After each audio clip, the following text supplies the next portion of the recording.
B-Knocks. Welcome back to another episode of B-KnockzTV. Today, we're going to cover a West Coast legend and pioneer that was truly ahead of his time, Eazy-E, the Compton City G. Now, I'm not going to talk about the NWA era or their albums. Instead, I'm going to cover his solo catalog and dive into his family tree of artists that he discovered. Now, when you see some of these artists, you'll understand why I say that he was truly ahead of his time as a record executive. No need to keep you waiting. Let's get it. On March 3rd, 1987, Eazy-E dropped his solo debut single, Boys in the Hood. Now, the original version is more grittier and raw. You can also hear Ice Cube rapping under Eazy at the same time on certain parts. Although the song was released as a single, it will be reissued and added to the unofficial NWA and the Posse compilation album later that year in November. And I'll get to the remix shortly.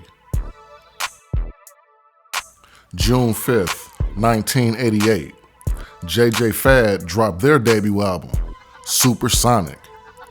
Coming out of Rialto, California, JJ Fad was one of the first groups Eazy-E signed.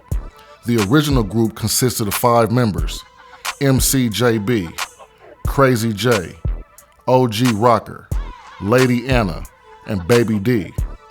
During the time of recording, 3 of them left the group due to financial disagreements, leaving MC JB and Baby D as a duo until they added Sassy C to the mix. The album had the smash hit Supersonic and was certified gold 3 months later. On November 22nd, 1988, Eazy-E dropped his solo debut album, Eazy Does It. This album was the only full-length solo album he ever recorded, and to me, this one is his classic. Just think about how many songs that came out after this that samples from this album. Production was handled by Dr. Dre and DJ Yella. Now, I know I said this was a classic. I'ma still give you my standouts though. Boys in the Hood remix. This version was way more polished than the original version from '87. Man, this song is a certified heat rock to this day. To me, this might be one of the best rap songs ever made. What y'all think? Eazy Does It. This song still gets sampled, literally. I mean literally. We Want Eazy. Now growing up, this was my favorite song, and every time I saw the video, I was glued to the TV, waiting for him to break out of jail and onto the stage. Easier said than done. Radio, and no more questions.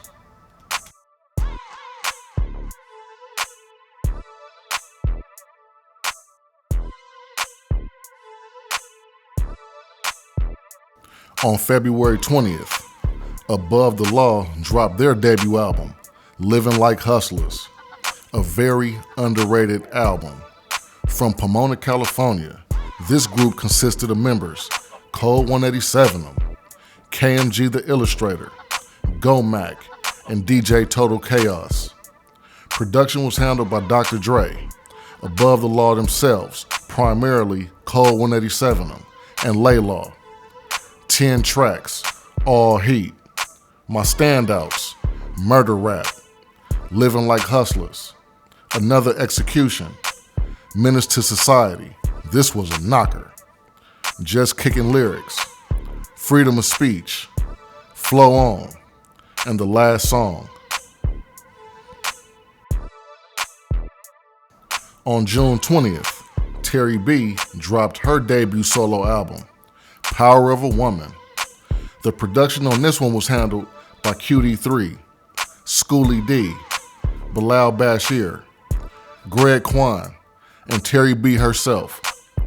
The lead singles were Murder She Wrote and Swing It With T. Now this album wasn't for me respectfully, but it's on YouTube if you want to check it out.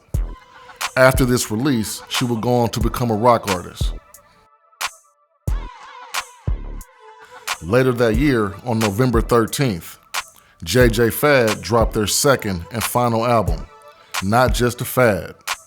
Now Dr. Dre was supposed to produce this album, but he kept pushing back the recording sessions, and the group got tired of waiting, so production was handled by Arabian Prince and DJ Yella. This had cuts like We in the House, Gold, and Be Good to Me. This album didn't see the success like Supersonic, and although they never officially broke up, the group never released another album. Shout out to JJ Fad.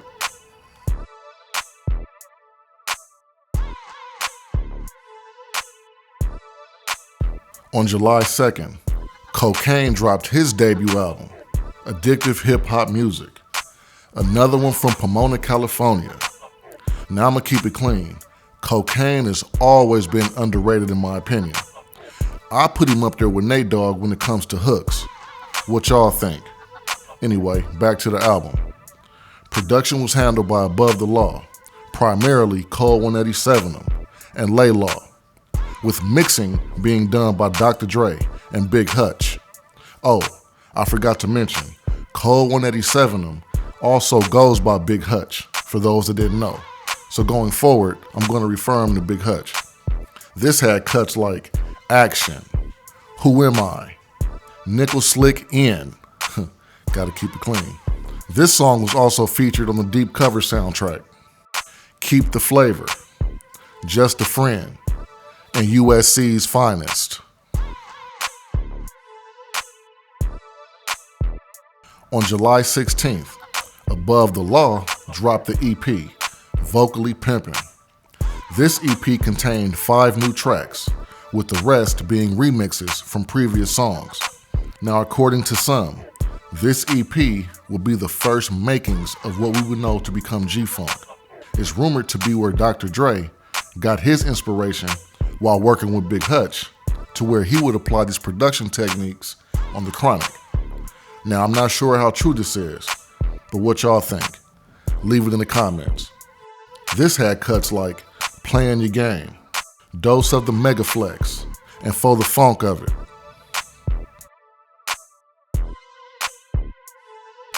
On September 17th, Yomo and Marquis dropped their debut and only album, Are You Experienced? This group was first introduced in 1989 on the DOC album, No One Can Do It Better. Production was handled by DJ Yella. This album had cuts like Mockingbird, Glory, and Mama Don't. It also had the original version of For the Love of Money, featuring Jewel from Death Row Records on the hook. This song would later be reused by Bone Thugs and Harmony. Now, the album didn't see much success, and the group broke up. Marquis, however, will go on to join Ice Cube's group, the Lynch Mob. Shout out to Yomo and Marquis. On October 1st, Jimmy Zavala, also known as Jimmy Z, released his second album, Musical Madness. Now, what makes this unique is that Jimmy Z was not a hip-hop artist. Instead, he was a musician that played instruments like the flute, the saxophone, and harmonica. And this album was categorized as contemporary pop, rock, and jazz with the twist of hip-hop. This is another reason why I say Eazy-E was ahead of his time. Production was handled by Dr. Dre along with Jimmy Z. The standout song was Funky Flute, featuring Dr. Dre, which is the video that's playing. It also had a cameo from Eazy-E as the cab driver. Jimmy Z will go on to continue to make music, and here's a gem that maybe you didn't know. He was the one playing the flute on Dr. Dre's Little Ghetto Boy off the Chronic. Shout out to Jimmy Z.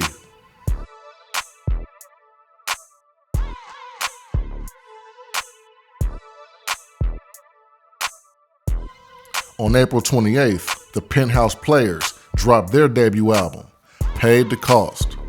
Now, I low-key covered them in my DJ Quick video. Go check it out. But it's time I give them their just due. This group consisted of members Player Ham, and once again, yes, the Player Ham that DJ Quick often refers to in his music, and Tweed Cadillac. Production was handled almost entirely by DJ Quick, with a sprinkle of Battle Cat mixed with Player Ham and Tweed Cadillac. This was a super dope group, and listening to this album again, you can definitely hear where Quick was influenced in the later years. My standouts: Underground Boss, this song was a knocker.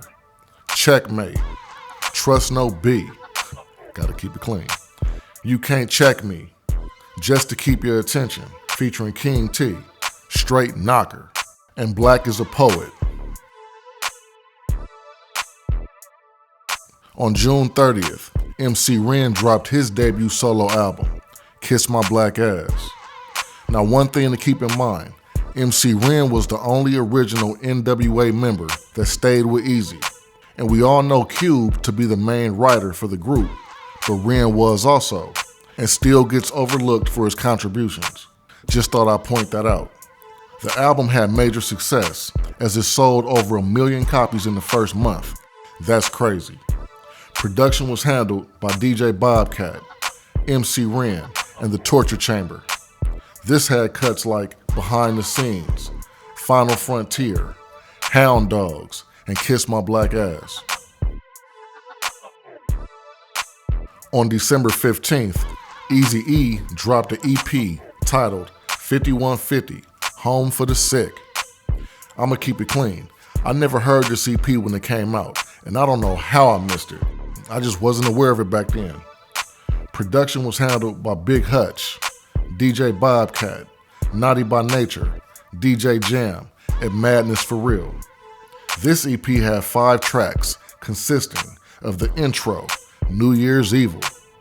This might be the first time Eazy dissed Dre on wax. What y'all think? Only If You Want It, Neighborhood Sniper, Ends My Height Don't Fight, and Merry MF and Christmas.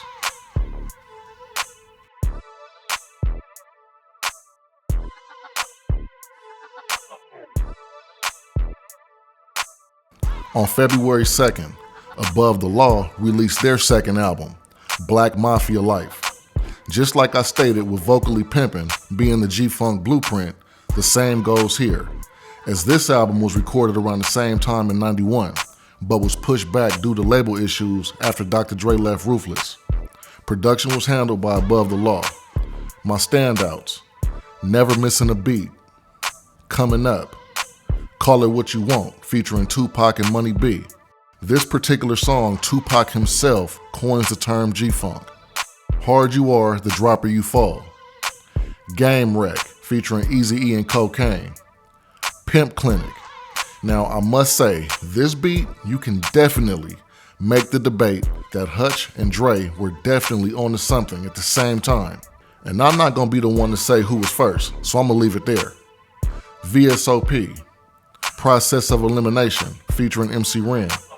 Groupie's Best Friend, featuring Cocaine. And Me Versus My Ego. On October 19th, Eazy-E dropped his second EP, It's On, Dr. Dre 187 Killer. Classic album cover. This still stands out to this day, and I don't know how many times I've had this EP over the years. At this point, we all know Eazy was in a full-on beef with Dr. Dre and Death Row, and out of the 8 tracks, only 3 didn't have disses. I know that I said Eazy Does It is a classic, but this one has always been my favorite project by him. Production was handled by Rhythm D, DJ Yella, Hutch, Dr. Jam, and Madness for Real. My standouts: the intro, which is a more sinister version of the intro on The Chronic. Real MF and G's, gotta keep it clean. And here's our introduction to BG Knockout and Gangsta Dresta. Classic song, and one of the best diss records of all time. They all got off on this one. This song definitely stood up to any song Death Row threw at him. What y'all think? Any Last Words, featuring Cocaine and Hutch. That hook was nuts. Still a N.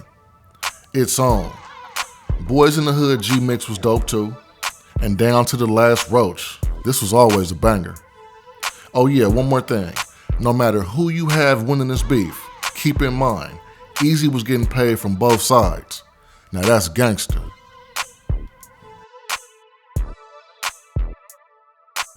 On November 16th, MC Ren dropped his debut album, Shock of the Hour. This album was pretty dope. Production was handled by Tootie, Dr. Jam, Rhythm D, and Madness for Real. My standouts, Same Old Ish. This song was hard. F What You Heard. All BS Aside. Now, it's safe to say that Ren used this sample before Biggie and the Junior Mafia. One False Move. Do You Believe? And Mr. F Up.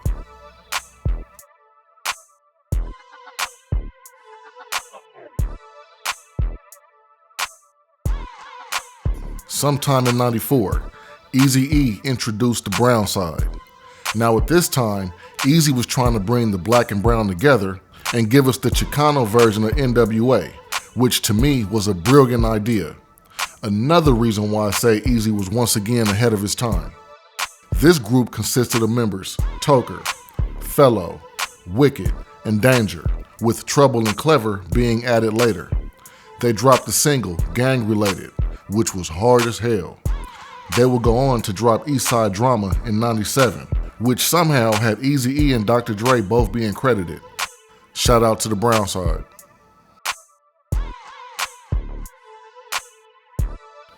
On February 22nd, Hoes with Attitudes dropped an EP called As Much Ass As You Want.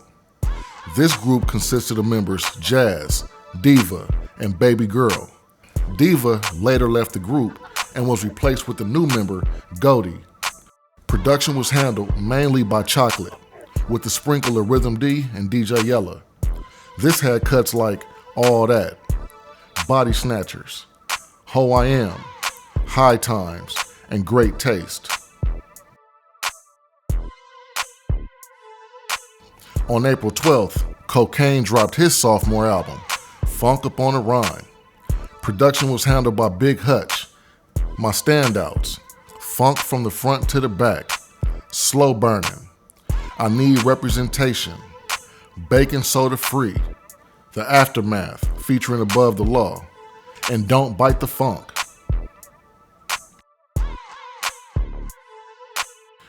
And here's our introduction to one of the best groups to ever do it. On June 21st, Bone Thugs and Harmony dropped their debut EP, Creeping on a Come Up. Lazy Bone, Crazy Bone, Busy Bone, Wishbone, and Fleshbone. Representing Cleveland, Ohio. Out the gate, they was making major noise, as we had never seen nothing like this before. With the fast-paced melodic raps over banging beats, these dudes got it cracking. Production was handled by DJ Unique, DJ Yella, and Rhythm D. My standouts, Thuggish Ruggish Bone, classic song. When this dropped, what? Atomic Bomb, bruh. I could still rap this song from start to finish. Who had the better verse? To me, they all got off, but I feel like Wish was cut short. Shout out to Shatasha. No Surrender, another banger. Down for My Thing, Creeping on the Come Up, and For the Love of Money, another classic, my second favorite track on here. Eazy always had the best verse to me on this song. That's just my opinion. The beat was also a certified knocker.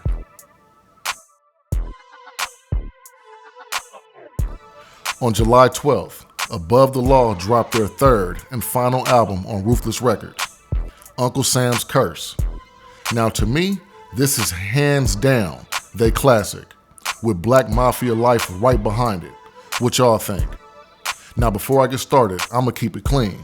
Cocaine really got off on this album, and he was damn near the star.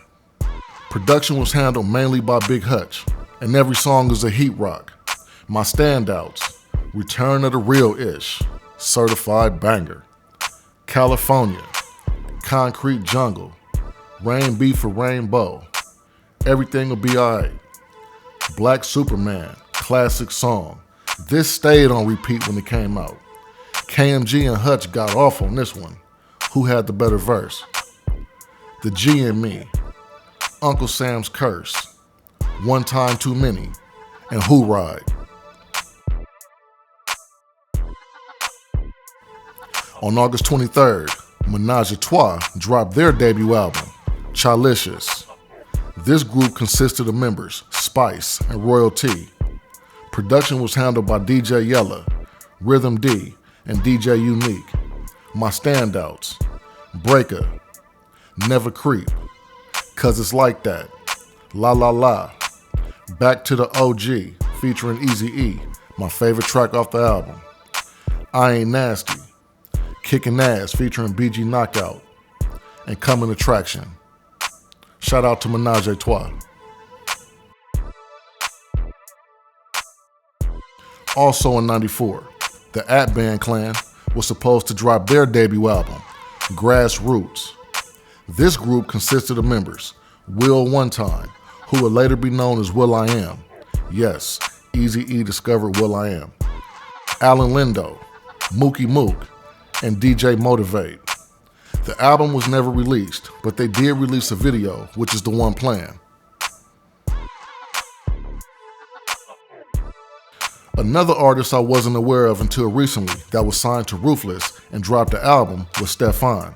He released Trippin' With No Luggage that also came out in '94, but it flew completely under the radar. The album had a single that was called Frostbit, which was a very dope song. You can find the album online as well. Go check it out. Shout out to Stefan.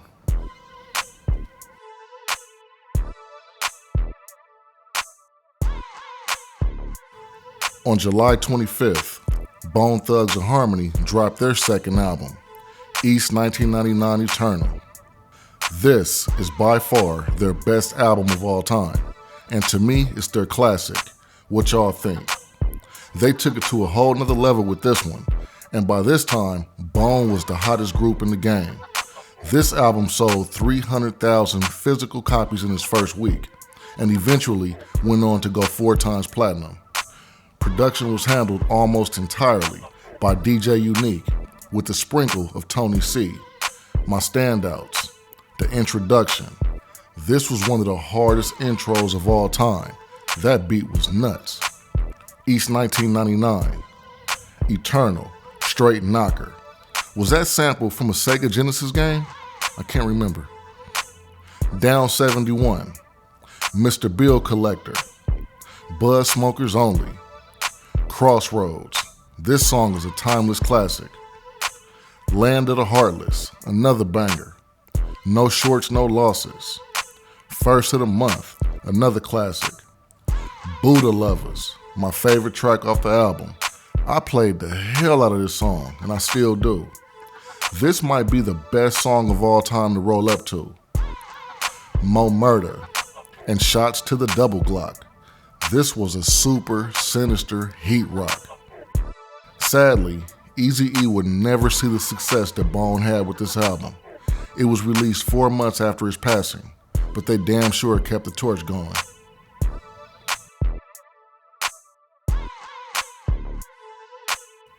On August 15th, B-Knockout and Dresta dropped their debut album, Real Brothers. Now, although not signed to Ruthless, there's no way I wouldn't talk about them. These dudes were side by side with Eazy-E going to death row, and they still kept the beef going even after Eazy's passing. Now, I'm not sure why they weren't signed to him though. Production was handled by Rhythm D, Dr. Jam, Madness for Real, and Charlie B. This was a cold album that nobody talks about. My standouts, Every Day All Day, Jealousy, Who's the G, Life's a Puzzle, Compton Ho, 50-50 Love, my favorite track off the album. This song's always been a banger. As a matter of fact, I had the original promotion CD single for this song when it came out. And DPGK. This song was also on the same promotional CD I had. Shout out to B-Knockout and Dresta.